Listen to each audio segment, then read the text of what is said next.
بلسانی یفقهوا قولی صلی اللہ علیہ وآلہ وسلم والعصر ان الانسان لفی خسر الا الذین آمنوا وعملوا الصالحات وتواصوا بالحق وتواصوا بالصبر۔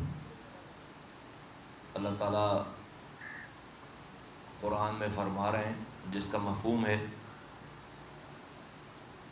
کہ زمانے کے سارے انسان خسارے میں ہیں۔ قسم کھا کے اللہ تعالیٰ کہہ رہے ہیں کہ سارے کے سارے انسان خسارے میں، صرف 4 کیٹیگریز کے لوگوں کے۔ ایک وہ جو ایمان لایا، دوسرا وہ جس نے نیک عمل کیے، اور تیسری اور چوتھی کیٹیگری وہ ہے کہ جس نے حق بات بیان کی اور پھر اس پر صبر کیا۔ حق بات بیان کرنے اور اس کے بعد اس کے اوپر جو ریپرکشنز ہوں اس پہ جو صبر کرنے کا مقام ہے، اللہ تعالیٰ نے اس پہ سورہ عصر میں قسم کھا کے کہیے کہ وہی لوگ کامیاب ہیں، اس کے علاوہ سارے لوگ ناکام ہیں۔ اللہ کا شکر ہے کہ پاک سرزمین پارٹی اپنے پہلے دن سے لے کر، اپنے وجود سے لے کر آج تک، اور انشاءاللہ تعالی اللہ نے چاہا تو اپنی آخری سانسوں تک، ہمارے مرنے کے بعد بھی انشاءاللہ تعالی جو ہماری اگلی نسلیں اس پارٹی کو جن اصولوں پہ، جن ضابطوں پر اس کو چلائیں گی، انشاءاللہ تعالی وہ حق اور سچ کی بات ہوگی۔ حق جو بات ہوگی وہ ببانگ دھول بولیں گے، بغیر کسی اس بات کی پرواہ کیے بغیر کہ اس کا فائدہ اور نقصان کیا ہے۔ نقصان اور فائدے کو بیس بنا کر اپنی بات کے فیصلے نہیں کریں گے، صحیح اور غلط کو بیس بنائیں گے انشاءاللہ تعالی۔ معزز صحافی حضرات، پرنٹ الیکٹرانک میڈیا کے آئے ہوئے تمام دوستو، آپ کا میں شکر گزار ہوں کہ آپ ایک دفعہ پھر ہماری دعوت پہ یہاں پر تشریف لائے۔ ہم نے آج آپ کو جس بات پہ زحمت دی ہے وہ یہ کہ میں آپ کے ذریعے پاکستان کے حکمرانوں کو ایک دفعہ جھنجھوڑوں پھر کہ بھائی اب سے چند دنوں پہلے تک کی بات ہے کہ کراچی کے مسائل اس وقت پاکستان کے مسائل کا نمبر 1 پرائورٹی تھی۔ ایسی پرائورٹی تھی کہ چیف جسٹس آف پاکستان اس پر عدالت لگا رہے تھے، آرمی چیف آ کر یہاں پر بیٹھ رہے تھے، وزیر اعظم نے کراچی کا دورہ کیا، اور لگ یہ رہا تھا کہ شاید اب کراچی کے دیرینہ مسائل کے اوپر ارباب اختیار اور ملک کے پاورفل کوریڈورز کی توجہ ہو گئی ہے، تو شاید اب ہمیں آئندہ آنے والے دنوں میں ان مسائل کا سامنا نہ کرنا پڑے جن سے ہم گزرے ہیں اور گزر رہے ہیں۔ لیکن افسوس کے ساتھ یہ کہنا پڑتا ہے، آنکھ اوجھل بات اوجھل والی بات ہے۔ ایک ٹی وی میڈیا نے ڈیفینیٹلی ان کے پاس خبروں کی بھرمار ہے، پنجاب میں افسوسناک واقعہ ہوا، ملک کی ایک بیٹی کے ساتھ زیادتی کا واقعہ ہوا، سارے میڈیا کی توجہ اس پہ گئی، تو دا مومنٹ میڈیا کی توجہ اس کیس پہ گئی، حکمرانوں کی توجہ کراچی پہ سے ہٹ گئی۔ اب نہ کوئی بات ہے، نہ کوئی گفتگو ہے۔ ہم نے معلومات کرا لی کہ بھائی کوئی میٹنگ ہو رہی ہو، کس کے اوپر کوئی مسئلے مسائل ہو رہے ہوں، کوئی ڈسکشن، کچھ بھی نہیں ہے، سناٹا ہے۔ اب کب دوبارہ توجہ ہوگی؟ جب کوئی مرے گا پھر یہاں پر، جب نالے دوبارہ بھریں گے یہاں پر، جب گھر تباہ ہوں گے یہاں پر خدا نخواستہ، جب بجلی گرے گی یہاں پر، جب لوگوں کے اربوں روپے کا نقصان ہوگا۔ آج بھی کراچی میں، آج بھی اس وقت جس وقت میں آپ سے گفتگو ہوں، اس وقت بھی کراچی کے بازاروں میں پانی کھڑا ہے۔ اس وقت بھی کراچی کے ایسے علاقے ہیں جن کی گلیاں جو ہے وہ تباہ برباد ہیں، اور کوئی آؤٹسکرٹس کی، چلو میرے ساتھ یہ عزیز آباد چلو، جاوید نہاری والی سڑک پر چلو، تباہ برباد ہو گئی ساری۔ چلو میرے ساتھ یہ Karachi institute of heart disease کی برابر والی گلی چلو، تباہ ہو گئی، فارغ ہو گئی ساری۔ اور یہ تو ڈیفینیٹلی مجھے ہمارے پاس کراچی اتنا پھیلا ہوا ہے، تو سرجانی کا کیا حال ہوگا، کورنگی کا کیا حال ہوگا، اورنگی کا کیا حال ہوگا، بلدیہ کا کیا حال ہوگا۔ موج گوٹ کا کیا حال ہوگا؟ بولٹن مارکیٹ کا میں خود وزٹ کر کے آیا، بولٹن مارکیٹ سارے میں نے مارکیٹ کو بتایا کہ پانی بھرا ہوا ہے، میں نے خود دیکھا پانی، 20 دن ہو گئے صدر کے علاقے میں، اور سب سے زیادہ ٹیکس دینے والا، اب تو فیگرز بھی آ گئی کہ کراچی کی ایک مارکیٹ، صدر کی ایک مارکیٹ پورے پاکستان میں سب سے زیادہ، پورے لاہور سے زیادہ ٹیکس دے رہے ہیں، پورے اسلام آباد سے زیادہ ٹیکس دے رہے ہیں۔ میں یہاں پر آپ کے ذریعے میں ارباب اختیار کو یہ بات کہنا چاہتا ہوں کہ دیکھیے، میں آرمی چیف جنرل باجوہ صاحب کو یہاں سے آواز لگانا چاہتا ہوں۔ باجوہ صاحب، ہم صوبہ سندھ کی پیپلز پارٹی کی حکومت سے پہلے ہی مایوس تھے۔ ہم کراچی میں لوکل گورنمنٹ جس کی ایم کیو ایم کی گورنمنٹ تھی، ہم اس سے پہلے ہی مایوس تھے، بدکار لوگ تھے، کرپٹ لوگ تھے، ہمیں وفاقی حکومت سے کوئی توقع نہیں تھی۔ دو امیدیں جاگ گئیں، ایک تو چیف جسٹس آف پاکستان نے جب کراچی کے لوگوں کی امنگوں کی نمائندگی کرنا شروع کیا، انہوں نے ٹیک اپ کیا اور انہوں نے جو کامنٹس پاس کیے، ہمیں امید جاگ گئی چیف جسٹس آف پاکستان سے کہ اب ہمارا مسئلہ پرماننٹ طور پر شاید حل ہو۔ پھر اس کے بعد میں شکر گزار ہوں جناب آرمی چیف صاحب کا کہ وہ 2 دنوں کے لیے کراچی آئے اور صرف کراچی کے مسائل کے اوپر انہوں نے آ کر گفتگو کی اور اپنی ڈائریکشن دی اور بات کی، جو ہمارے پاس میڈیا کے ذریعے اطلاعات آئیں۔ تو ہماری کراچی والوں کی امید بن گئی کہ اب اس لیول پر کبھی بھی پاکستان میں کراچی کے مسائل کے اوپر توجہ نہیں دی گئی تھی، اب ہمارا مسئلہ حل ہوگا۔ لیکن مجھے افسوس کے ساتھ کہنا پڑتا ہے کہ آرمی چیف صاحب کے فالو اپ میں جو وزیر اعظم پاکستان آئے، انہوں نے گورنر ہاؤس کا جو دورہ کیا اور اس گورنر ہاؤس کے دورے کے بعد انہوں نے جو ایک پرچہ ان کو پڑھ کر انہوں نے سنایا اور انہوں نے جس میں یہ نوید دی کہ وہ 1100 ارب سمتھنگ ارب روپے کا کراچی کو وہ پیکیج دے کر جا رہے ہیں۔ بس جب جتنی معلوم کہتے ہیں نا آگہی عذاب ہے، ہمیں تو پتہ ہے کہ یہ پیکیجز کے کیا ڈرامے بازی ہیں ساری، ہمیں تو پتہ ہے کہ پیسے کاغذوں پہ نہیں آتے، پیسے کے لیے پروجیکٹ بنایا جاتا ہے، پروجیکٹ اپروو کرائی جاتی ہے، اس کا پروونشل اپروول ہوتی ہے، پھر CDWP ہوتی ہے اس کی پھر ایکنک اپروول ہوتی ہے۔ یہ تو گئی بھینس پانی میں۔ پروجیکٹ 1100 ارب روپے کس نے دیکھیں؟ اور پھر اسی دن اخبار میں خبر لگی ہوئی پیپلز پارٹی کی کہ چیئرمین کی کہ بھائی یہ تو پیسے ہی نہیں ہے، 800 ارب روپے تو ہم دے رہے ہیں۔ ہم نے بولا ہو گیا کام کراچی کا۔ میں یہاں پر جو کہ بہت سینسیٹیو بات ہے اور میری بات کو غلط سیاق و سباق میں نہیں، میں پاکستان کا وفادار اور اداروں کا وفادار ہو کر یہ بات کہہ رہا ہوں کہ دیکھیے، ہم پیپلز پارٹی سے مایوس تھے، کوئی بات نہیں، مایوسی چل رہی تھی، ہم MQM سے مایوس تھے، کوئی بات نہیں، ہم PTI کی حکومت وفاقی حکومت سے مایوس تھے، کوئی بات نہیں۔ پہلی دفعہ کراچی کے لوگوں کو آرمی چیف کے انٹرونشن کے بعد پاکستان آرمی سے امیدیں وابستہ ہو گئیں۔ اب اگر کچھ بھی نہیں ہوا تو یہ مایوسی پیپلز پارٹی اور سیاسی پارٹیوں سے نہیں، یہ پاکستان کے ایک معتبر انسٹیٹیوشن سے مایوسی ہوگی، جو کہ خطرناک بات ہے، جو کہ صحیح بات نہیں ہے، اس لیے کہ وہ خود انوالو ہوئے، انہوں نے توجہ دی۔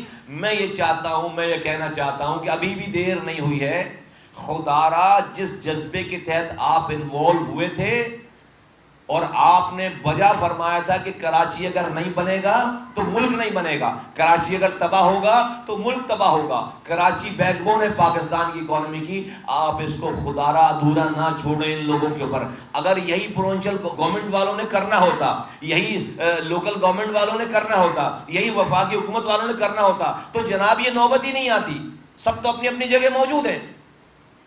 تو خدا کے واسطے میری ریکویسٹ ہے کہ اگر خدا نہ خواستہ اب یہ کوئی بھی اب مسئلہ دوبارہ ہوگا تو آپ یقین کریں یہ ساری سیاسی پارٹیاں یک زبان ہو کر جو ہے وہ آرمی کو بلیم دے رہی ہوں گی۔ یہ سارے جو حکومت میں بیٹھے ہیں سب کہہ رہے ہیں دیکھو ہمارے ہاتھ پیر تو باندھ دیے، وہ تو ہم نے سب کچھ تو ان کے حوالے کر دیا ہے، یہی نہ یہ سب لوگوں کو یہ کہہ رہے ہوں گے۔ میں پہلے سے انتباہ کر رہا ہوں، تو خدا را کراچی کے ایشو کو نہ چھوڑیں، اور حالیہ ٹیکس کے جو گوشوارے ہیں جو آئے ہیں، نمبرز آئے ہیں، وہ یہ بتا رہے ہیں کہ کراچی ہی پاکستان چلا رہا ہے، کراچی اکانومیکلی پاکستان چلا رہا ہے۔ تو ایشوز ختم ہو گئے، میڈیا کی توجہ ہٹ گئی تو سارے ایشوز، ساری کارروائیاں ختم ہو گئی۔ امیجیٹلی جو کام کرنا چاہیے میں آپ کو حل بھی بتا دیتا ہوں. مصطفیٰ کمال نے پی ایس پی نے کبھی صرف مسائل نہیں بتائے، حل امیجیٹلی جو کام ہونا چاہیے. میں آپ کو کہہ رہا ہوں کہ کراچی کے 80% ڈرینیج کا مسئلہ آپ حل کر سکتے ہیں. کیسے؟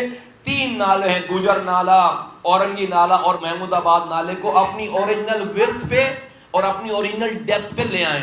جب آپ یہ کرنے جائیں گے تو آپ کو انکروچمنٹ کا سامنا کرنا پڑے گا. انکروچمنٹ کو ریموو کرنے سے پہلے سروے ہوئے ہیں. آپ صوبائی حکومت سے بولیں کہ شہر میں اتنی لاکھوں ایکڑ زمینیں پڑی ہوئی ہیں، 300 ایکڑ کے 3 ٹکڑے آپ کو اناؤنس کر دیں. ہر گھر جس کو آپ توڑیں اس کو 100 گز کا پلاٹ دیں. وفاق سے آپ 1 لاکھ روپے کا چیک لیں فی گھر، کوئی بڑی بات نہیں ہے. آپ اس کو 1 لاکھ کا چیک دیں، 100 گز کے پلاٹ کا اس کو کاغذات دیں. اس کو بولے جا کر اپنی جھگی بناؤ اور جا کے پرمنٹ ڈاؤن نالے سے نکلو یہاں سے، اور اس کے گھر کو توڑے بغیر کمپنسیشن، بغیر اس کو جگہ دیے ایک گھر کو بھی ہاتھ نہ لگائیں. جب یہ توڑ چکے ہیں آپ تو یہ تینوں نالوں کو بیک وقت آپ اس کی اوریجنل وڈتھ پہ لے کر آئیں، اوریجنل ڈیپتھ پہ لے کر آئیں، اور دونوں اطراف میں سڑکیں بنائیں، سروس روڈ بنائیں. 2 فائدے ہیں سروس روڈ کے. ایک تو فیوچر انکروچمنٹ کے لیے وہ ہمیشہ کے لیے وہ جگہ سیف ہو جائے گی اگر آپ اس کے اوپر روڈ بنا دیں گے. کیونکہ جب آپ روڈ بنا دیں گے تو روڈ کے اوپر کوئی آ کر اپنا گھر نہیں بناتا، ٹھیلا نہیں لگائے گا. تو ہمیشہ کے لیے آپ کو چوکیداری نہیں کرنی پڑے گی، وہ جگہ سیف ہو جائے گی. پھر وہ سروس روڈ ان سارے نالوں کے 1 انچ تک کی آپ کو ایکسس دیں گے، اور وہ ایکسس آپ کو مشینیں اتارنے کے لیے آپ کے کام آئیں گی. آئندہ آنے والی تمام نسلوں کے لیے مسائل حل ہو جائیں گے. یہ 3 نالے آپ نے کر دیے، 80% کراچی کے ڈرینیج کا مسئلہ حل ہو جائے گا. کون سی راکٹ سائنس ہے اس کے اندر؟ کون سا بڑا جو ہے اس میں سائنسدان چاہیے؟ میں بار بار بول رہا ہوں، اس پاکستان کے لیے بول رہا ہوں، کراچی کے لیے بول رہا ہوں. ہمیں تجربہ ہے. جو یہ کہتا ہے نہیں ہو سکتا، پھر اگین میں کہوں گا پھر دے دو، پھر ہمارے ہاتھ میں، ہم کر کے دکھاتے ہیں. پھر آپ جو ہے وہ پھر 14 گھنٹوں میں پھر نوٹسز واپس لیتے ہو، آپ کی حالت خراب ہو جاتی ہے. جو یہ کہتا ہے نہیں ہو سکتا، پھر دے دو ہمارے ہاتھ میں. نہ کر کے دیں تو پھر ہمیں ٹانگ دینا، سولی پہ چڑھا دینا، ہمیں چوک پہ لٹکا دینا. ہم نے یہ لیاری ایکسپریس وے سمندر جیسا پروجیکٹ ہے، چھوٹے چھوٹے نالے، اس میں 28,000 مکان اللہ تعالیٰ نے ہمارے ہاتھوں سے توڑوائے. 32,000 ٹوٹل مکانات، 28,000 ہمارے ہاتھوں سے ٹوٹے. 90% لیاری ایکسپریس وے ہمارے ہاتھوں سے بنا ہے. یہی اسی فارمولے کے تحت آج چل رہا نہیں چل رہا وہ لیاری ایکسپریس وے. بھلے میرے جانے کے 10 سالوں کے بعد 5% کام کمپلیٹ کیا ہے، لیکن الحمدللہ اتنے آگے تک اس پروجیکٹ کو لے کر گئے تھے کہ وہ انڈو نہیں ہو سکا. الحمدللہ یہ ڈویبل ہے. تو ہماری تو کوئی امیدیں نہیں ہے پروونشل گورنمنٹ سے، ہماری تو کوئی امیدیں نہیں ہیں لوکل گورنمنٹ سے، اور مجھے تو کوئی خاص امید وفاقی حکومت سے بھی نہیں ہے. آرمی چیف صاحب ان کو استعمال کرنا چاہیں، چیزیں کرنا چاہیں وہ کر لیں. انہوں نے خود امید دلوائی ہے کراچی والوں کو، انہوں نے آ کر یہاں بیٹھ کر خود امید دلوائی ہے. خدا را اس امید کو مایوسی میں نہ بدلیں، خدا را اس امید کو مایوسی میں نہ بدلیں. اگر یہی کرنا تھا تو پھر انوالو نہیں ہونا تھا، اگر یہی کرنا تھا تو انوالو نہیں ہونا چاہیے. اس لیے کہ یہ پاکستان کے ادارے کی بات ہے، ادھر سے مایوسی نہیں ہونی چاہیے. ہم ان سے تو پہلے ہی مایوس تھے. اللہ کرے کہ میری بات سمجھ آئے اور میری بات لوگوں، اور میں بالکل ایک پیشنیٹ پاکستانی کی حیثیت سے یہ میں رائے مشورہ دے رہا ہوں، اس لیے کہ مجھے دکھ رہا ہے کہ آگے جا کر تھوڑے دنوں میں کوئی ایک مسئلہ ہوگا، دوبارہ تباہی بربادی ہوگی، اور لوگ پھر یہ صوبائی حکومت کو چھوڑ کر اور لوکل گورنمنٹ کو چھوڑ کر، شہری حکومت کو چھوڑ کر، وفاقی حکومت کو چھوڑ کر پھر خدا نخواستہ اداروں کے اوپر لوگ کامنٹری پاس کریں گے، اپنی باتیں کریں گے. اس سے پہلے میں یہ انتباہ کرنا چاہتا ہوں، خدا را توجہ دیں اور ہمارے مسائل کو سنیں اور اس کو دیکھیں. اور اے پی سی ہوئی ہے 3 دن پہلے، بڑا شور شرابہ ہے بھائی اے پی سی کا. مجھے حیرت ہے بھائی، نواز شریف صاحب کا ایک لیگیسی ہے، انہوں نے پنجاب میں ان کے لوگوں نے کام کیا، ان کے شہباز شریف صاحب کا کام جو ہے مشہور ہے، ٹھیک ہے. فضل الرحمان صاحب جو ہے وہ حکومت میں کبھی رہے کبھی نہیں رہے. یہ جو میزبان ہے پاکستان پیپلز پارٹی، وہ جو جمہوریت کا کہہ کہ ان کے جو ہے وہ حلق خوش کر رہے ہیں، وہ کس منہ سے اس موجودہ حکومت کو برا بول سکتے ہیں؟ وہ کس منہ سے بول سکتے ہیں؟ ان کی تو آج صوبہ سندھ میں حکومت ہے غضب خدا کا، جو آج ان کے پاس پاور ہے اس پہ انہوں نے ہمارے پانی بند کر دیا، اس پہ انہوں نے ہمارے گھروں کے اندر جو نالے کا پانی گھسا دیا، اس پہ انہوں نے ہمارے سیوریج کا پانی ہمارے گھروں سے باہر نہیں جاتا، اس پہ ہمارے گھروں کے اندر کچرا گھس گیا، اس پہ جو ہے وہ لاڑکانہ میں ایڈز پھیل گیا، اس پہ جو ہے وہ لاڑکانہ میں اسکولوں میں استبل بن گئے، بھینسیں باندھ دی، اس پہ جو ہے وہ کتے کاٹ رہے ہیں سندھ میں بچوں کو، ان کو ویکسین لگانے کے لیے ویکسین نہیں ہے، کراچی میں آ کے بچہ جو ہے اپنی جان دیتا ہے، روزانہ تھر میں اس پہ بچے مر رہے ہیں، 20 دن حیدرآباد میں لائٹ نہیں ہے، یہاں کراچی میں رات میں لائٹ نہیں ہے، صبح گیس نہیں ہے، سڑکیں ٹوٹی ہوئی ہیں۔ ابھی تو صرف صوبائی حکومت ہے، ابھی اے پی سی ہو رہی ہے مزید حکمرانی لینے کے لیے، غضب خدا کا۔ پھر تو ہم کہاں جائیں گے؟ پھر ہمیں تو قبر کی جگہ بھی نہیں دیں گے۔ پھر اس پہ یہ حال ہے، اس حکمرانی پہ یہ حال ہے کہ انہوں نے انسانوں کا جینا دو بار کر دیا ہے۔ اب یہ مزید پاور مانگ رہے، حکمراں بننا چاہتے ہیں وفاق کے بھی، تو یہ تو پھر ہماری ہوا بھی روک لیں گے، یہ تو ہمیں سانس بھی نہیں لینے دیں گے۔ کس منہ سے پاکستان پیپلز پارٹی موجودہ حکمرانوں کو برا بول سکتی ہے؟ یہ تو خود آج حکمران ہیں، 18ویں ترمیم کے بعد پاورفل حکمران ہیں، اور جو جمہوریت کا نام لیتے ہیں، جمہوریت کے نام سے آپ یہ ساری اے پی سی کہہ رہے ہیں کہ جمہوریت خطرے میں ہے اور سلیکٹڈ ہے اور یہ ہے وہ ہے۔ او بھائی، آپ الیکٹڈ ہو تو آپ نے جو آمریت سندھ میں مچا رکھی ہے کہ شہر میں چلو لیاقت آباد ہر ریزیڈینشل گھر فلیٹ بن گیا ہے، چلو ناظم آباد ہر ریزیڈینشل گھر 80 گز کا 40 گز کا گھر فلیٹ بن گیا، ہر گھر۔ کیسے؟ جب سے آپ نے سندھ بلڈنگ کنٹرول اتھارٹی بنا کے یہاں پر آپ نے پورے تمام سندھ بھر سے لا کر آپ نے یہ دیکھے بغیر کہ کس کے پاس جعلی ڈومیسائل ہے، کس کے پاس جعلی سرٹیفکیٹ ہے، آپ نے لوگوں کو بھرتی کیا ہے، مقامی لوگوں کو آپ نے جو ہے وہ پیچھے کیا ہے، ان سب لوگ رشوتوں کو بازار گرم کر کے وہ پرمیشن دے رہے ہیں، وہ سب کو پرمیشن دے رہے ہیں، اور ان کے سربراہ منظور کاکا ہیں، اور وہ منظور کاکا کے سربراہ کون ہے وہ سب لوگ جانتے ہیں۔ منظور کاکا آج کینیڈا سے بیٹھ کے بھی ایس بی سی کے معاملات وہی چلا رہے ہیں، تو آپ نے پورے شہر کو تباہ برباد کر دیا، تو آپ ابھی مزید اختیارات مانگ رہے ہیں، آپ مزید پاور مانگ رہے ہیں، تو یہ تباہی بربادی جو ہے وہ رکنی چاہیے خدا کے واسطے اس کے اوپر۔ تو یہ اے پی سی کرنا بالکل اچھی بات ہے، مجھے کوئی اعتراض نہیں ہے۔ جمہوریت کو ہم جو ہے وہ کہتے ہیں او بھائی، لیکن جمہوریت آپ کے عمل سے تو نظر آئے۔ پاکستان کی تاریخ یہ ہے کہ جب اختیارات اور وسائل جو کہ پاکستان کے آئین میں لکھا ہوا ہے کہ عام لوگوں کا گراس روٹ لیول والوں کا حق ہے، جب یہ نیچے حق پہنچا ہے تو عجیب تاریخ ہے کہ یہ آرمی جرنیلوں نے نیچے پہنچایا ہے۔ اب اس کے اوپر آپ کوئی بھی کومنٹری کرتے رہو۔ ایوب خان کے دور میں لوکل گورنمنٹ کے اختیارات نیچے وسائل گئے، ضیاء الحق کے دور میں اختیارات اور وسائل نیچے گئے، اور مشرف صاحب کے دور میں اختیارات وسائل نیچے گئے۔ یہ سو کالڈ جمہوری قیادت 2008 میں آئی تو 2010 میں جیسے تیسے 2 سال انہوں نے گزارے، برداشت کیا لوکل گورنمنٹ کو، اور جب ٹینیور ختم ہوا 2010 کا تو اگلے 5 سالوں تک الیکشن نہیں کروائے۔ یہ جمہوری، یہ ملک کی سو کالڈ جمہوری حکومت کے ٹھیکیدار، انہوں نے 5 سالوں تک لوکل گورنمنٹ کے الیکشن ہی نہیں کروائے۔ وہ لوکل گورنمنٹ جس کا جو 90% لوگوں کے مسائل جس سے جڑے ہوئے گلی کوچوں میں، اس کے الیکشن ہی نہیں کروائے۔ 1 مہینہ یا 1 دن وزیر اعظم اور پارلیمنٹ اور ایم این اے اور ایم پی اے کے الیکشن اگر دیر ہو جائے تو ان کا اسلام خطرے میں پڑ جائے گا، آئین خطرے میں پڑ جائے گا، پاکستان خطرے میں پڑ جائے گا۔ جو لوگوں کی ضرورت ہے وہ الیکشن 5 سالوں تک نہیں کرائے لوکل گورنمنٹ۔ تصور نہیں ہے دنیا میں کہ کسی امریکہ میں، یورپ میں، جہاں پر جمہوریوں کی مثالیں دیتے ہیں، وہاں پر 1 دن کے لیے بھی لوکل گورنمنٹ آف ہو سکے، تصور نہیں ہے۔ 5 سالوں کے بعد جب الیکشن کروائے تو جس طرح انہوں نے جوس نکال لیا سارے نظام کا، وہ آپ سب کو پتا ہے، آپ سب کو پتا ہے۔ اب دوبارہ ٹینیور ختم ہو گیا، اب وزیر اعلیٰ صاحب خود فرما رہے ہیں کہ الیکشن تو نہیں ہو سکتے۔ کیوں بھائی؟ کہتے ہیں کہ مردم شماری کی کنفرمیشن نہیں ہوئی ابھی۔ تو یہ آج آپ کو پتا چلا؟ 2017 میں آپ ہی وزیر اعلیٰ تھے، مردم شماری ہو گئی تھی تو پتا تھا کہ بھائی ٹینیور ختم ہونا ہے، تو بھائی مردم شماری کی کنفرمیشن کرانی تھی نا۔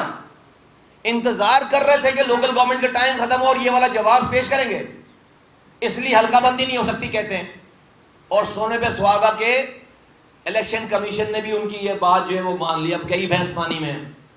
اب کیا ہے کہ اپنے من پسند کرپٹ قسم کے ایڈمنسٹریٹر بٹھا دیے کراچی میں، سارے ڈی سیز بٹھا دیے کراچی میں اپنے من پسند. اب ہم جو ہے وہ کلونیل دور میں ہیں، ہم کالے انگریزوں کے نرغے میں ہیں. بھائی انگریز کیا کرتا تھا؟ ہم نے کس لیے آزادی حاصل کی ہے؟ انگریز کیا کرتا تھا؟ یہی تو کرتا تھا، اپنا وائس رائے لا کے بٹھاتا تھا. تو یہ کراچی کو انہوں نے مفتوحہ علاقہ سمجھ رکھا ہے، یہاں پر وائس رائے لا کے بٹھا رہے ہیں. ہمیں یہ منظور نہیں ہے.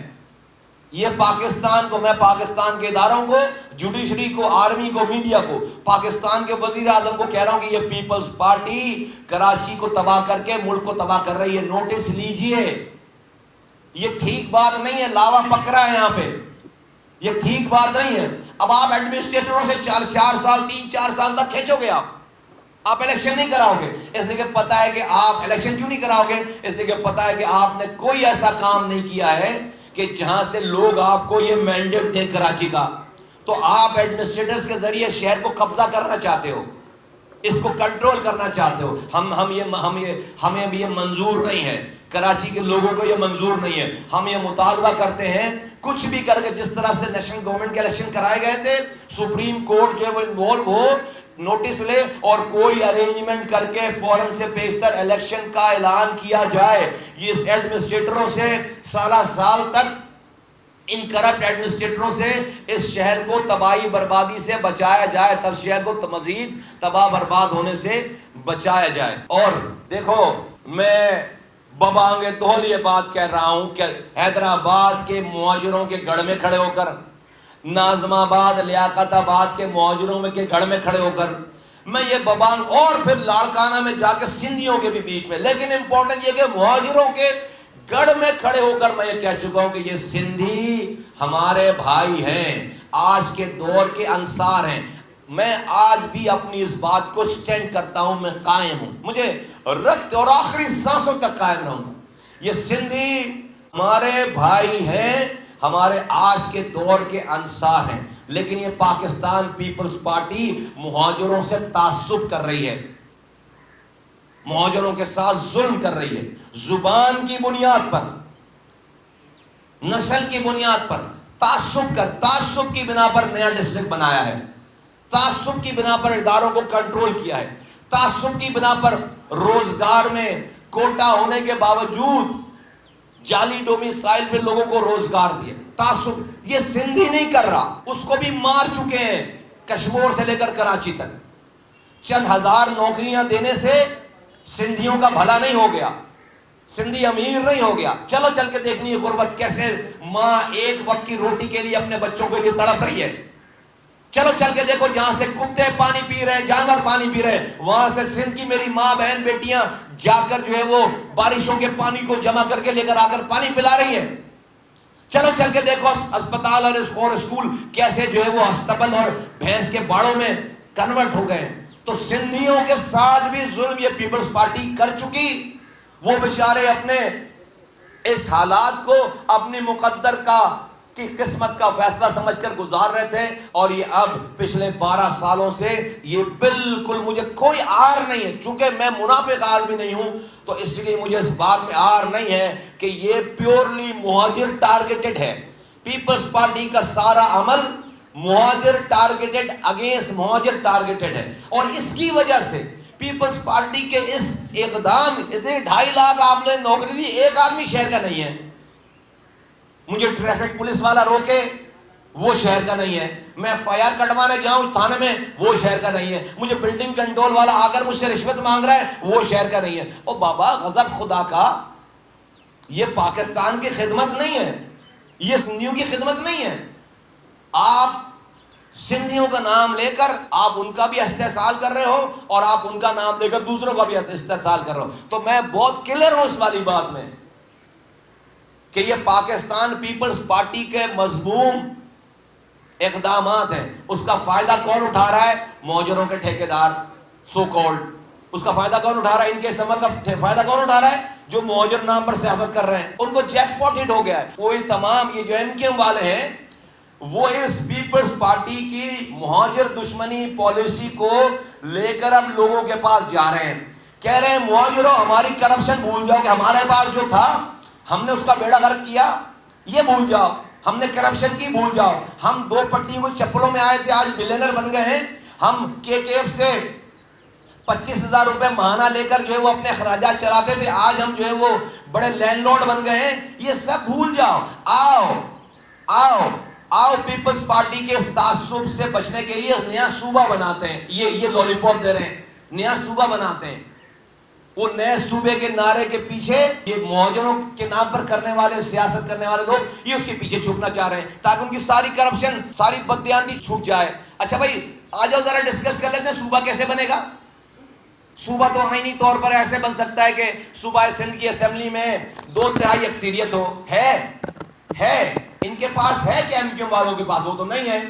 تو صوبہ سندھ اسمبلی سے تو صوبہ سندھ کا بل پاس ہی نہیں ہو سکتا. پھر اگر پاس ہو بھی گیا, کوئی معجزہ ہو گیا, فرشتے اتر آئے, تو وہ اسلام آباد جائے گا نیشنل اسمبلی میں, وہاں 2/3 چاہیے. وہاں سے پاس ہو گیا تو سینٹ میں جائے گا, وہاں 2/3 چاہیے. پھر جا کر صدر پاکستان سائن کرے گا تو صوبہ بنے گا.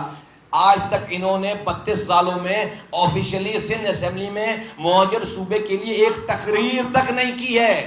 باہر آ کے چورن بیچتے ہیں, باہر آ کر مہاجروں کو کہتے ہیں کہ جو ہے وہ ہمیں صوبہ بنانا ہے. جہاں پر صوبہ بننا ہے اندر, وہاں ہمت نہیں ہے بات کرنے کی. کریں کیسے؟ جس کے سامنے کریں گے ان سے فائلیں سائن کروائی نہیں ہے تو بیٹھ کر گالیاں تو سن سکتے ہیں, صوبے کی بات نہیں کر سکتے. مہاجروں تمہیں آواز دے رہا ہوں, ان لوگوں سے ہوشیار ہو جاؤ. اور پھر اگر آئینی طریقہ نہیں تو لڑائی کا طریقہ, لڑ کر صوبہ حاصل کرو گے. چلو اس کے اوپر ڈسکس کر لیتے ہیں, کس کے پیچھے لڑو گے, کون ہے لڑوانے والا, کون ہے لیڈرشپ کردار والی جس کے پیچھے آج ماں اپنے جوان بچے کو شہداء قبرستان بھیجنے کے لیے تیار ہے, بہن اپنے بھائی کو, جوان بھائی کو قربان کرنے کے لیے تیار ہے, 10 سال کا بچہ یتیم ہونے کے لیے تیار ہے. کون بیٹا, کون بہن, کون میری ماں ہے جو اپنے نوجوانوں کو پھر ایک نسلوں کو شہداء قبرستان بھیجنے کے لیے تیار ہے ان کے اس نعرے پہ. اس لیے کہ صوبہ آئینی طور پر تو نہیں بن رہا, تو لڑ کر یہ بنا سکتے ہیں, بنائیں گے. مہاجر بزدل نہیں ہے, مہاجر کمزور نہیں ہے, لیکن اگر شیروں کی قیادت گیدڑ کریں, کرپٹ گیدڑ, تو وہ سارے شیر بھی گیدڑ کی طرح ہو جائیں گے. آج جو قیادت ہے, آج جو نام نہاد لوگ لڑوانے کی بات کر رہے ہیں, وہ تو ایک اپنے اوپر ایک دن کی تکلیف برداشت نہیں کر سکتے. وہ معصوم ماؤں کے بچوں کو مروائیں گے تاکہ اس نعرے کے پیچھے چھپ سکیں. یہ سندھی مہاجر فسادات کروانا چاہتے ہیں. ادھر سے سندھیوں کے کچھ نام نہاد ٹھیکیدار کھڑے ہو گئے کہ وہ کہتے ہیں کہ ہم دھرتی ماں کو ٹوٹنے نہیں دیں گے, یہ کہہ رہے ہیں ہم دھرتی ماں کو توڑیں گے. نہ انہوں نے توڑنا ہے نہ انہوں نے بچانا ہے, دونوں ڈرامے کر رہے ہیں. میں سندھی بھائیوں کو, میں مہاجروں کو, اپنے بھائیوں کو, اور میں یہاں پہ سندھ میں بسنے والے پختونوں کو, بلوچوں کو, میں اپنے یہاں سندھ میں بسنے والے پنجابیوں کو, سرائکیوں کو, میمنوں کو, کاٹھیا واڑیوں کو, بنگالیوں کو, ہزارے وال کو, کشمیریوں کو, سرائکیوں کو, میں سب کو انتباہ کرتا ہوں. خدا را اس آگ اور خون کی ہولی جو یہ کھلوانے جا رہے ہیں تاکہ ان کی کرپشن پھر پیچھے چھپ سکے اور لوگ ان کو اندھے ہو جائیں نسل پرستی میں, اور پھر یہ اقتدار میں آئیں اس طرح سے نوجوانوں کے خون بہا کر. خدا را ہوش کرو, خدا را ہوش کرو. مصطفیٰ کمال کی بات سنو اور مانو. یہ دھوکہ دے رہے ہیں, یہ ورغلا رہے ہیں, جھوٹے نعرے دے رہے ہیں. چلو کیا سندھ میں سکھر میں بازار والوں سے پوچھ لیا ہے کہ ان کو مہاجر صوبہ چاہیے؟ میں تو پوچھ کر آیا, ان کو تو نہیں چاہیے مہاجر صوبہ, وہ تو کاروبار کر رہے ہیں وہاں پہ. کیا لاڑکانہ کے نواب شاہ کے بازار والوں سے, بزنس کرنے والے مہاجروں سے پوچھ لیا ہے کہ وہ ہجرت کرنے کے لیے تیار ہیں؟ ان کو تو نہیں چاہیے, وہ کہتے ہیں. اس لیے میں نے کہا ہے کہ بھائی ساری باتوں کے باوجود آؤ, اگر ظرف رکھتے ہو آؤ مہاجروں کا ایک جرگہ بلاؤ. یہ جو بات چلتی کہ میں بیٹھنے کے لیے تیار ہو گیا ہوں, یہ بات یہ نہیں ہے. جرگہ بلاؤ, بیٹھنے کے لیے کیا تیار, جرگہ بلاؤ, مہاجر جرگہ بلاؤ. بلاؤ 2-2.5 ہزار انٹیلیکچوئل مہاجر, بلاؤ سارے افلاطون, بلاؤ سارے جو لوگ ہمیں کہتے رہتے ہیں بیٹا ایک ہو جاؤ, ایک ہو جاؤ. آؤ ایک ہونے کے لیے, آؤ ذرا بلاؤ اور اپنا نظریہ پیش کرو کھلے میدان میں آ کر. کہ مہاجروں کی فلاح کا تمہارے پاس کیا فارمولا ہے. مصطفیٰ کمال کو ٹائم بتاؤ, ڈیٹ بتاؤ, موقع مت دو تیاری کرنے کا. رات میں سوتے ہوئے سے اٹھا کر بلاؤ. مصطفیٰ کمال تمہارے بیچ میں جا کر بتائے گا کہ مصطفیٰ کمال کے پاس مہاجروں کا ایسا کیا فارمولا ہے کہ نہ مہاجر تباہ ہو, نہ سندھی تباہ ہو, نہ پختون تباہ ہو, نہ کوئی کسی کو گلے کو کاٹے, نہ کسی کا کی برباد. اگر میری بات نہیں سمجھ میں آتی عام لوگوں کو اور انٹیلیکچوئلز کو تو بتا دینا, میں اپنی سیاست ختم کر دوں گا. مجھے یہ روزی روٹی نہیں ہے, لیکن ایک دفعہ طے کرو کہ کس کا راستہ ٹھیک راستہ ہے. اب اس قوم کو نہ مرواؤ اس طرح سے, ان نعروں کے پیچھے, اپنی نعروں کے پیچھے نہ مرواؤ. یہ میں پاکستان کے اداروں کو, پاکستان چلانے والوں کو میں کہنا چاہتا ہوں کہ ان کی اس بات پر نظر رکھیں. یہ چند گزارشات کر رہی تھیں کہ بھائی کوئی مسئلہ ہوتا ہے, کوئی ایشو ہوتا ہے اور وہ مسئلہ کراچی کے مسائل اس کے نیچے دب جاتے ہیں, ختم ہو جاتے ہیں اور وہ چیزیں آ جاتی ہیں, پھر تباہی بربادی آئے گی, پھر سب لوگ آ جائیں گے, پھر ٹی وی چلے گا, پھر اس کے بعد 4-6 دن ہم امید لگائیں گے, پھر سب ختم ہو جائے گا. 1100 ارب روپے میں سے نہ کوئی میٹنگ ہو رہی ہے, نہ چیزیں ہو رہی ہیں. یہ حل ہی نہیں ہے. 1100 ارب روپے نہیں چاہیے, تینوں نالے بنا دو. پھر اور کراچی والوں کو پیکیج نہیں چاہیے, حق چاہیے. یہ جو ہم نے 6 نکات دیے ہیں, ہمیں گن صحیح لو. 18ویں ترمیم کے بعد اختیارات و وسائل دے دو. ہمیں یہاں پر جو ایک ڈسٹرکٹ بنا دو, 18 ٹاؤن کر دو. NFC ایوارڈ کے بعد PFC ایوارڈ دے دو. ہمارا ماسٹر پلان انٹیکٹ کر دو, ڈپارٹمنٹ الگ کر لو. اور یہ جو سپریم کورٹ کے آرڈر 2007 کے کہ یونٹی آف کمانڈ ہو, تمام ملٹیپل ایجنسیز ہیں, اس کو ختم کر کے ایک میئر کے انڈر میں ساری میونسپل سروسز لے آؤ. یہ 6 نکات PSP نے پیش کیے ہیں. اس کے علاوہ کراچی کا حل نہیں ہے, بلکہ پورے پاکستان کا حل انہی 6 نکاتوں میں, کہیں زیادہ کہیں کم. پورے پاکستان کا حل انہی 6 نکاتوں میں, کہیں زیادہ کہیں کم. ہماری بات آج مانو, 100 سال کے بعد مانو. اگر ترقی چاہتے ہو تو یہی کام کرنا پڑے گا.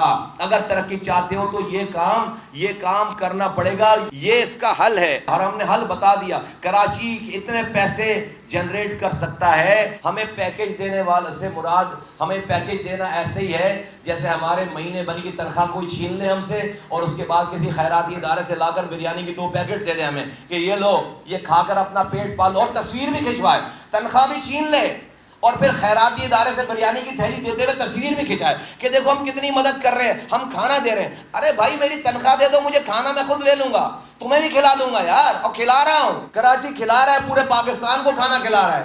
تم ہماری تنخواہ چھین لیتے ہو, پھر ہمیں امدادی پیکیج دیتے ہو. یہ نہ کرو ہمارے ساتھ. پاکستان تباہ ہو رہا ہے, ہم اکیلے تباہ نہیں ہو رہے. ہمیں پتہ ہے کہ ہمارے مرنے پہ کسی کو افسوس نہیں ہے, لیکن ہم وہ شہرگ ہیں کہ ہماری سانسیں بند ہو جائیں گی تو پاکستان کی سانسیں نہیں چلیں گی. خاکم بدان, ہم چلتے ہیں, ہم سانس لیتے ہیں تو پاکستان چلتا ہے. ہم سانس لیتے ہیں, ہم جتنا اچھا, ہم جتنی نشو نما پائیں گے, پاکستان اتنا خوشحال ہوگا, چہرے پہ پاکستان کی رونق آئے گی. پاک سرزمین پارٹی اپنے اس بلدیہ فیکٹری کے ایشو کے اوپر پہلے دن سے جو اس کا موقف تھا, اس فیصلے اور اس کی ڈیٹیل آنے کے بعد ہمارے اس موقف کو تقویت پہنچی ہے.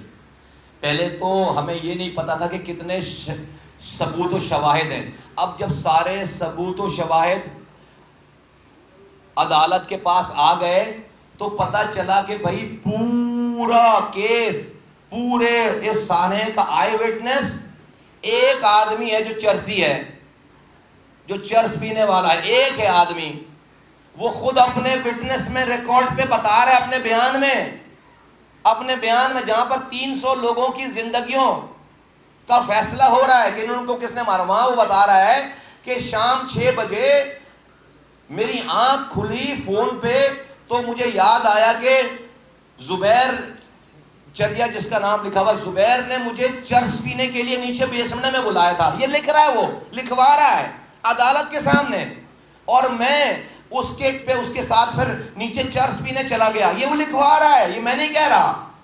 یہ وہ آئی وٹنس ہے, جو ایک ہی آئی وٹنس ہے پورے واقعے کا.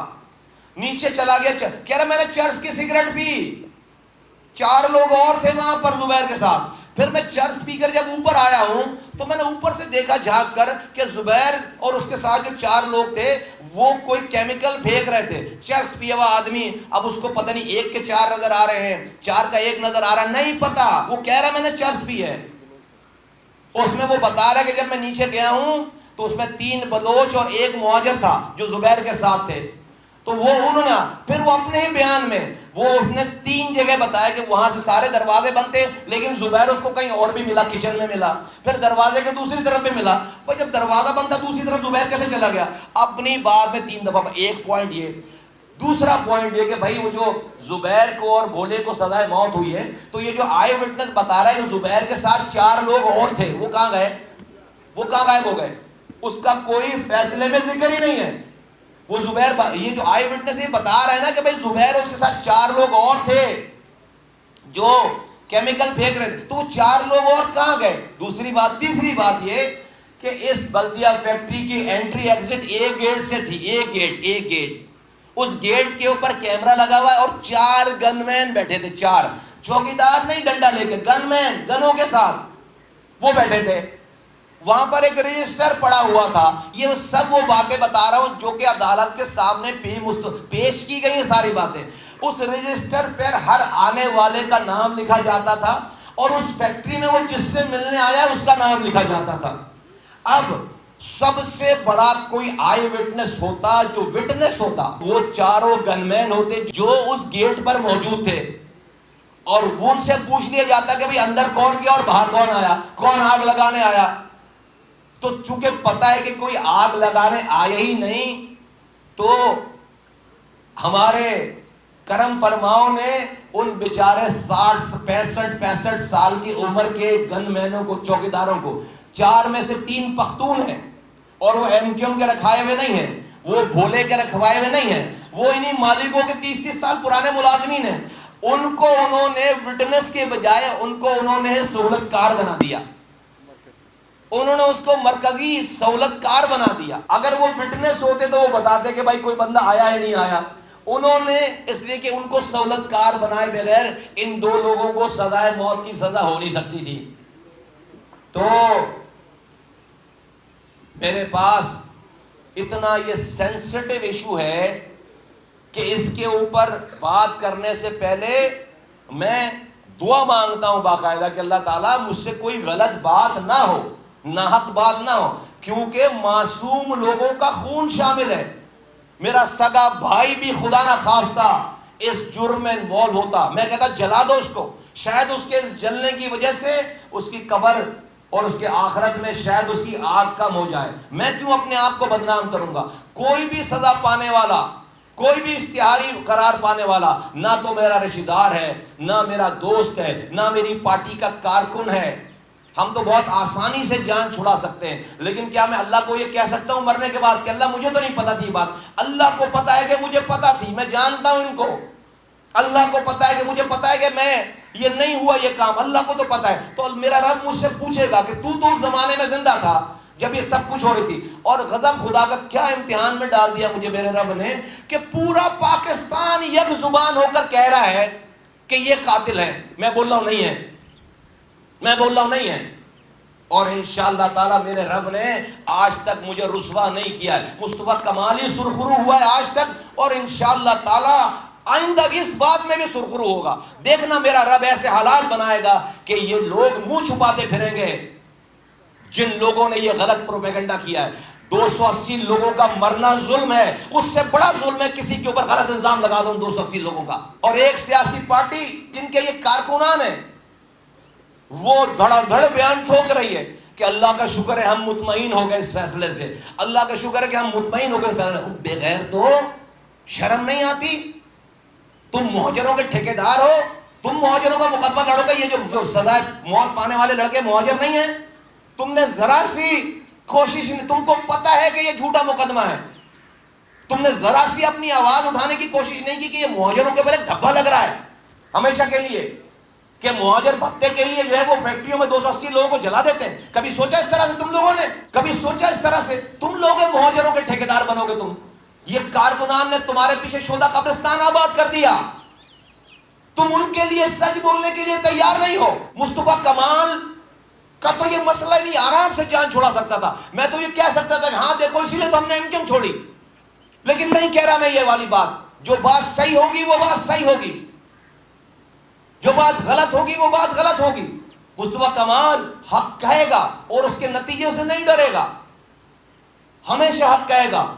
ایک پیشی کی مار ہے ہائی کورٹ میں، ایک پیشی کی مار ہے، اڑ جائے گا یہ کیس۔ میں آج بھی اپنے بات پر قائم ہوں کہ یہ مالکان کلپریٹ ہیں، مالکان 6 مہینے جیل میں بن رہے ہیں۔ سب سے پہلے FIR 302 کی ان کے اوپر کٹی ہے۔ آج اتنا امن ہے شہر کے اندر، یہ بھائلا برادرز اور ان کا مینیجر یہ ملک میں کیوں نہیں آ جاتے؟ یہ بھائلا برادرز کیوں نہیں آ جاتے ملک میں؟ یہاں اب تو وہ اپنی فیکٹری کھولنے آ کے، یہاں پر ان کو سیکیورٹی بھی مل جائے گی، موبائلیں بھی مل جائیں گی، سب چیزیں ہو جائیں گی۔ وہ کیوں خود ساختہ قلعہ وطنی گزار رہے ہیں؟ آج تو امن ہے، آج تو کوئی مارنے والا نہیں ہے، اس لیے کہ ان کو پتا ہے کہ آگ ان کی غلطی سے پھیلی ہے۔ ان کو پتا ہے کہ انہوں نے اپنی فیکٹری کو ہر طرف سے شیٹ لگا کر، تالے لگا کر بند کر رکھا تھا۔ ان کو پتا ہے کہ اگر وہ پچھلا دروازہ کھول دیتے جس کے پیچھے ان کی دوسری فیکٹری تھی تو بیسمنٹ سے 200 لوگ نکل کر دوسری فیکٹری میں چلے جاتے۔ انہوں نے اس لیے نہیں کھولا دروازہ کہ آپ کہیں پچھلے والی فیکٹری میں بھی نہ چلی جائے۔ غضب خدا کا، ایک موبائل فون چلتا ہے باہر مارکیٹ میں تو اس کی ویڈیو چل رہی ہوتی ہے کہ بندہ موبائل فون چھین رہا ہے، پوری ریکارڈ پہ ہے، عدالت کی ریکارڈ پہ، ایک کیمرہ نہیں جلا، سارے کیمرے انٹیکٹ ہیں، ایک ویڈیو نہیں دکھا پائے کہ کوئی آگ لگا رہا ہے۔ کیا 300 لوگوں نے اپنے ہاتھ بندھوا لیے، خود سے باندھ لیا کہ ہمیں جلا دو؟ 3,500 آدمی تھا اس وقت، شام کے 5 بڑے بھرے آفس میں، بھری فیکٹری میں آگ لگانے آئے، اور کس لیے؟ 25 کروڑ کے بھتے کو مانگنے کے لیے۔ MQM کا یہ سگنیچر ہی نہیں ہے۔ MQM نے 40 سالوں میں کون سی فیکٹری میں آگ لگایا ہے؟ بھتہ بالکل لیتی ہوگی MQM، بندے بالکل مارتی ہوگی MQM۔ ان کو اگر بھتہ ہی لینا تھا، 2 بندے ٹی لگا کر آتے، بھائلا کو بیچ میں بٹھاتے اور اس کو لے جاتے، 25 کے 50 کروڑ دیتا، 50 کروڑ دیتا، سب کچھ بیچ کر دیتا، کیا مسئلہ تھا؟ اس کے لیے اتنا ڈرامہ کرنے کی کیا ضرورت تھی؟ یہ سگنیچر نہیں ہے۔ تو یہ خدا کے واسطے اس کھیل کو، اس ساری چیزوں کو ختم ہونا چاہیے، بند ہونا چاہیے۔ اور غضب خدا کا، اس کے اوپر یہ نام نہاد مہاجر نیتا پتہ نہیں کس کس کے حقوق کی باتیں کر رہے ہیں، اور یہ جب 2 لڑکوں کے لیے، اپنے کارکنوں کے لیے نہیں کھڑے ہو سکتے، یہ کیا قوم کو، مہاجروں کو حقوق دلوائیں گے؟ دیکھو ابھی بھی ان کے کیمپوں میں بیٹھے ہوئے لوگوں کو آواز دے کر دیکھو ان کی اصلی شکلیں، تم ذرا سے تم پر کوئی الزام لگے گا یہ تم سے ہاتھ چھوڑ کر کھڑو۔ یہ ہے کرپٹ لوگوں کی نشانی۔ کرپٹ آدمی کبھی بھی کسی اصول پر نہیں کھڑا ہو سکتا۔ اسی لیے میں کہتا ہوں کہ مسئلہ اختیار کا نہیں ہے، مسئلہ کردار کا ہے۔ بد کردار آدمی سے بزدل کوئی آدمی نہیں ہوتا۔ یہ بڑی بڑی مونچھیں رکھ لینے سے کوئی جو ہے وہ چنگا مورس نہیں بن جاتا۔ بد کردار چھپا ہوا ہے ان بڑی مونچھوں کے اندر، بد کردار آدمی چھپا ہوا ہے۔ اس لیے کسی بھی صحیح چیز کے اوپر یہ کھڑے نہیں ہو سکتے۔ تو اور اللہ اللہ اللہ بہت بڑا ہے۔ میں نے اللہ کے یقین کرو، یہ جو لوگ بھی اس میں انوالو ہیں، خدا کی قسم جو ہے وہ ایک دن مر جانا ہے اور اللہ کی عدالت کے آگے کھڑا ہونا ہے۔ وہاں پر پھر جھوٹا گواہ نہیں چلے گا، وہاں پر پھر کوئی چرسی گواہ نہیں چلے گا، وہاں پر پھر ویڈیو دکھائے گا اللہ تعالیٰ۔ وہاں پہ ویڈیو دکھا، کوئی ویڈیو نہیں دکھائی گئی عدالت میں۔ کوئی فورنزک والے نے آ کر عدالت میں سامنا نہیں کیا، آئے انہیں رپورٹ جمع کرا دی، بس ختم ہو گئی کہانی۔ سب سے بڑے وٹنس وہ چوکیدار تھے، ان کے ساتھ ظلم کر دیا گیا۔ وہ بیچارے اپنے گھر جانے کو تیار تھے، اگر ان چوکیداروں کو سہولت کار نہیں بناتے تو ان کو سزا نہیں دے سکتے تھے، تو ان کو سزا دینے کے لیے ان 4 چوکیداروں کو بیچاروں کو جو ہے وہ بھیٹ چا دیا گیا۔ ظلم ہے یہ بہت ظلم ہے، اور اللہ تعالیٰ اس ظلم کو ختم کرے گا۔ میں نے اللہ کی عدالت میں دروازہ کھٹکھٹاتا ہوں کہ اللہ تعالیٰ جس طرح سے اب تک تو نے ہماری ساری باتوں کو صحیح ثابت کیا ہے، ایسے حالات پیدا کر دے، ایسے واقعات پیدا کر دے کہ یہ سب جھوٹ بولنے والے رسوا ہو جائیں۔ لعنت اللہ علی الکاذبین، قرآن کی یہ لائن ہے، کیا کہتے ہیں؟ جھوٹوں پر اللہ کی لعنت۔ مجھے تو یقین کریں میں بڑی قدر کرتا تھا حافظ قرآن کی، آج بھی کرتا ہوں، لیکن اب میرے کچھ حافظ قرآن میں نے ایسے دیکھے ہیں جو حفظ کر کے جھوٹ بولنے، اللہ اکبر۔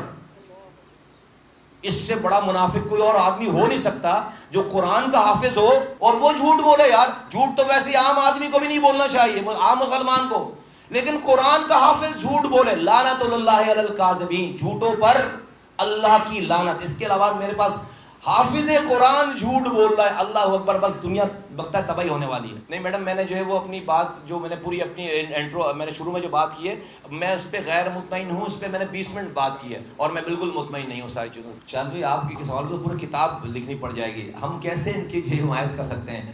یہ میں نے سارا ان کا آپ کو اپنے بہت ہی کنٹرول میں رہتے ہوئے میں نے سارا شجرہ نسب بتایا۔ میں تو تمام مہاجروں کو انتباہ کر رہا ہوں کہ خبر ہوشیار ہو ساری چیزوں سے۔ اور یہ جو الطاف حسین صاحب کے اوپر یہ مقدمہ کر رہے ہیں، چیزیں کر رہے ہیں، یہ تو چاند بھائی یہ مکافات عمل ہے سب کے لیے۔ یہ الطاف حسین صاحب کے لیے بھی ہے کہ اللہ تعالیٰ نے ان کو زندہ اس لیے رکھا ہوا کہ سب چیزیں ان کو اپنی نظروں کے سامنے دکھا کہ امین الحق الطاف حسین کی جائیداد کا کلیمنٹ ہے۔ اس سے بڑا برا وقت الطاف حسین کے اوپر اور نہیں سب، موت سے زیادہ بری چیز ہے اس کے لیے، الطاف حسین صاحب کے لیے، اپنی زندگی میں رہ کر کہ امین الحق جو کہ ان سے کراچی آنے کے لیے پرمیشن مانگتا تھا، وہ جو ہے وہ لندن میں امین الحق خود سوچ کر گھبرا جاتا ہوگا اس والی بات کو، لیکن یہ الطاف حسین کو اللہ تعالیٰ نے یہ دن دکھانے تھے، اس سے مامن وہ شاید دعا کرتے ہوں کہ یار یہ دن آنے کہ امین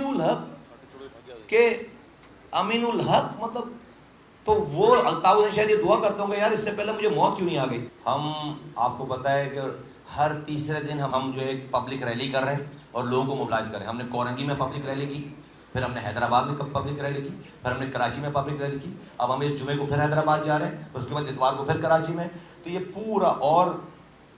پورا مربوط پلان ہے ہمارے پاس۔ میں لوگوں کو کہہ رہا ہوں کہ اس جہنم جیسی دنیا کو جنت بنانے کی کوشش کرتے ہوئے مر جاؤ، ورنہ اگر اس جہنم کو جہنم چھوڑ کر مر گئے تو کہیں اللہ تعالیٰ آگے بھی تمہیں بری جگہ پہ نہ رکھے۔ باقی ان کے تمام ریلیوں پہ چیزوں پہ میں کامنٹ نہیں کرنا چاہتا۔ ہم اپنا کام بھرپور کر رہے ہیں اور ہمارے پاس ہی ہم نے مسئلہ بھی بتایا ہے اور ہم نے حل بھی بتایا۔ ہم جب کچھ کہہ کے گزر جاتے ہیں تو اس کے 20 دنوں کے بعد لوگوں کو وہی بات یاد آئی، میرے آپ اس لیے میری باتیں نکال لیں اور 20 دن کے بعد لوگ وہی ساری باتیں جو ہے بولنا شروع ہو جاتے ہیں، اسی کے اوپر لائن پہ لگ جاتے ہیں۔ تو ہمارا اپنا پلان چل رہا ہے اور ہم اس کو جو ہے انشاءاللہ تعالیٰ ٹھیک کر لیں گے۔ دیکھو عماس ویسے تو 200 کیسز چل رہے ہیں، سب پہ تو جو ہے ہم نہیں جا رہے، اور ہم تو جیسے ہر صحیح کو صحیح اور غلط کو غلط کہہ رہے ہیں۔ عماس صدیقی کے جو گھر والے ہوں گے وہ جائیں گے، عماس صدیقی کے جو ہے وہ رشتہ دار ہوں گے وہ جائیں گے۔ ہم تو عماس صدیقی تو دور کی بات ہے، ہم تو کہہ رہے ہیں یہ جو جن کو آپ نے سزائے موت دی ہے یہ نہیں بنتی سزائے موت ان کی۔ آپ نے چوکیداروں کو 4 چوکیداروں کو پکڑ کر آپ نے عمر قید کر دی ہے، یہ نہیں بنتی، ان کی سزا نہیں بنتی۔ عماس صدیقی کا تو کوئی کنیکشن ہی نہیں مل پایا ہے، ابھی تو بھولے کا کنیکشن نہیں مل پایا۔ کوئی بولے کہ آپ اگر رپورٹ پڑھو، جو بیانات پڑھو، جو مالکوں کے بیان پڑھو، جو جی ایم کے بیان پڑھو، وہ جو بولا ہے اس کا کوئی ڈائریکٹ کنیکشن اسٹیبلش نہیں ہوا۔ تو عماس صدیقی تو بہت دور کی بات ہے۔ عماس صدیقی کے اوپر جو ہماری رائے تھی، میں نے آپ کو پہلے منٹ میں کہہ دی کہ بالکل میں اپنی بات پر، اپنی موقف پر آج بھی قائم ہوں، اور انشاءاللہ تعالی اور یہ اس فیصلے کی ڈیٹیل آنے کے بعد میں اور پختہ ہو گیا اس والی بات۔ میرے ذہن میں 1% گمان تھا کہ یار شاید ان کے پاس کوئی ایویڈنس ہو، ان کے پاس تو ایک چرسی کی ایویڈنس ہے، اور وہ جس طرح سے وہ بیان دے رہا تھا کورٹ کے سامنے، آپ لوگ اگر اندر ہوتے تو یہ کیس پہلی فارغ ہو جاتا۔ اندر سے مراد جیل کے اندر نہیں، مطلب جیل کی ہیئرنگ سننے کے اندر، اللہ نہ کرے آپ لوگ اندر ہو، جیل میں چل رہی تھی نا ہیئرنگ ساری، تو جیل آپ لوگ ہوتے سامنے دیکھتے، یقین کرو تو آپ یہ پہلے یہ فراغت ہو چکی ہوتی۔ جی میں اگین اپنی بات ریپیٹ کر دوں گا کہ بھائی کراچی کے مسئلے کا حل سڑکیں بنانا نہیں ہے، ہمارے 6 نکات ہیں، ہمارے 6 نکات مان لو، سڑکیں ہم خود بنا لیں گے، سسٹم بنائے گا سڑکیں، لوکل گورنمنٹ کے لوگ بنائیں گے۔ یہ صوبائی حکومت والے اپنے پرسنٹیج، اپنے کٹس کو رکھ کر سڑکیں بنا رہے ہیں، چیزیں کر رہے ہیں۔ آپ کو پتہ ہے ذرا اس بارش میں 2 مہینے 3 مہینے پہلے بننے والی ساری سڑکیں جو ہے وہ بہہ گئیں، سب انڈر پاس بہہ گیا، سب چیزیں بہہ گئی۔ تو یہ تو ہمارے پیسوں سے کرپشن کی لوٹ مار ہو رہی ہے۔ تو مسئلہ ہم نے بتا دیا، اور اس کا حل ہمارے پی ایس بی کے 6 نکات کے علاوہ کراچی کا کوئی اور حل نہیں ہے، سندھ کا کوئی اور حل نہیں ہے، پاکستان کا کوئی اور حل نہیں ہے، ہمارے 6 نکات میں سارے حل ہیں۔ جب تک آج مانے 50 سالوں کے بعد ماننی آپ کو یہ بات پڑے گی۔ جی آرمی چیف صاحب کے سامنے آپ کے ذریعے پیش کر رہا ہوں، ہماری ضرورت نہیں ہے کہ ان کے سامنے جا کر جو ہے وہ ہمیں اگر سامنے پیش کیا جائے گا تو ہم اپنے نکات بھی پیش کر دیں گے، ہمیں ابھی تک پیش نہیں کیا گیا ان کے سامنے، تو اس لیے جو ہے وہ ہم نے نکات آپ کے ذریعے پیش کیے، اور مجھے پتہ ہے کہ ان کو سب چیزیں پہنچتی ہیں، سب چیزیں جاتی ہیں، اور ہمیں 2 میٹنگوں میں بلایا گیا تھا، ہم وہاں پر ساری بات ہم نے کی ہے اور کر رہے ہیں, روزانہ کر رہے ہیں. تو میرا نہیں خیال ہے کہ کوئی کمی رہ گئی ہوگی ان تک پہنچنے میں. نمبر 1. نمبر 2 یہ کہ نہیں, ہمیں اے پی سی میں نہیں بلایا گیا, اور جب بلایا جاتا تو ہم جاتے یا نہ جاتے, تو جب بلایا جاتا تو جب دیکھتے. Community policing, neighbourhood watch and what, community police دنیا بھر میں کہ کمیونٹی لوکل جو پولیسنگ ہوتی ہے نا, لوکل پولیسنگ جو ہوتی ہے, اسی محلے کا رہنے والا جو پولیس کا آدمی ہوگا, اسی یونین کاؤنسل کا رہنے والا ہوگا, جس کے اپنے بچے بھی وہیں ہوں گے, اور اس کے ساتھ ایک لوکل کمیونٹی اس کے ساتھ جو ہے اٹیچڈ ہوگی, ایک 10-12 رکنی, 2 خواتین, 2 بزرگ, 2 نوجوان, 2 معتبر لوگ اس گھر. یہ دنیا بھر کا اس سے پریونشن ہوتی ہے کرائم کی. Prevention is better than cure. آپ پورے شہر کو پہلے کرمنل بناؤ اور بعد میں اس کے اوپر آرمی لگاؤ, یہ دنیا کا طریقہ کار نہیں ہے. تو حل بالکل آپ جو پوچھ رہے ہیں, میں حل بتا رہا ہوں. کمیونٹی پولیسنگ کے علاوہ کوئی اور سولوشن نہیں ہے. اس کا حل اپنے شہر میں اور پورے ملک بھر میں, آپ بھلے اسٹیٹ پولیس رکھیں, پروونشل گورنمنٹ کی پولیس رکھیں, لیکن ایک 3rd ٹیئر نیچے کمیونٹی پولیسنگ ہونی چاہیے, جس کا انچارج وہ you C Nazim who. Us you سی ناظم کو اس کیلیبر کا بناؤ پھر, کہ لوگ جو یو سی ناظم بننا پسند کریں, جس کا وہاں پر اس کے انڈر میں وہ لوکل ایس ایچ او ہو. یہ جب تک آپ نہیں کریں گے, یہ کرائم نہیں روک سکتے. تھینک یو ویری مچ, شکریہ, تھینک یو.